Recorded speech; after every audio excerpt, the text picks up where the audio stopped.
بسم اللہ الرحمن الرحیم۔ سامعین و ناظرین، السلام علیکم ورحمۃ اللہ وبرکاتہ۔ آج ہم نے فطرانہ کے حوالے سے بات کرنی ہے۔ صدقہ فطر کیا ہے؟ ہم جب روزہ رکھتے ہیں تو ہمارے روزے کے اندر کوئی کمی کوتاہی آ جاتی ہے، یا ہماری نظر غلط دیکھ لیتی ہے، یا ہمارے کان غلط سن لیتے ہیں، تو روزے کا حق کما حق ہو ادا نہیں ہوتا، کوئی کمی کوتاہی رہ جاتی ہے۔ تو اس کمی کوتاہی کو دور کرنے کے لیے شریعت نے ہمارے اوپر صدقہ فطر یعنی فطرانہ جو ہے وہ ہمارے اوپر لازم کیا ہے۔ یعنی اگر روزے کے اندر کوئی کمی رہ جائے تو اس کو دور کرنے کے لیے صدقہ فطر جو ہے وہ دیا جاتا ہے۔ اور آج ہم نے دیکھنا ہے کہ صدقہ فطر کب دینا چاہیے۔ تو یاد رکھو، صدقہ فطر جو ہے وہ چاہے آپ پہلے روزے کو دے لیں، دوسرے کو دے لیں، جب آپ کا دل چاہے تو صدقہ فطر ادا کر دیں۔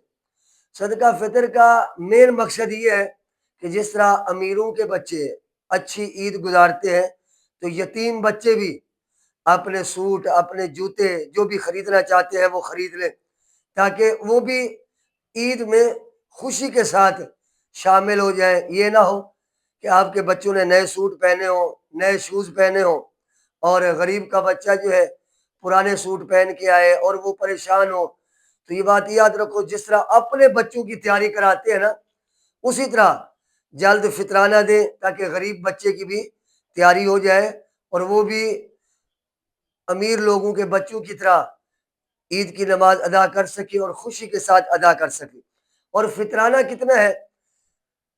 صدقہ فطر جو ہے وہ اس سال 2026 میں جو اعلان ہوا ہے وہ ہے 300 روپے۔ یعنی جو نچلے طبقے کے لوگ ہیں جو فطرانہ ادا کرتے ہیں وہ 300 روپیہ جو ہے فطرانہ ادا کریں گے۔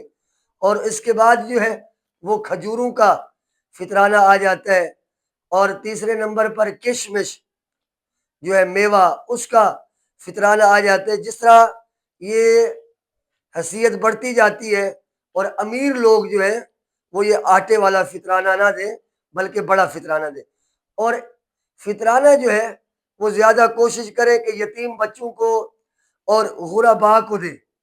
مدارس جو ہے، مدارس پورا سال دین کا کام کرتے رہتے ہیں اور وہ اپنا معاملات چلاتے رہتے ہیں، لوگ تعاون کرتے رہتے ہیں، لیکن فطرانہ جو ہے وہ صرف یتیم اور غرباء میں تقسیم کریں۔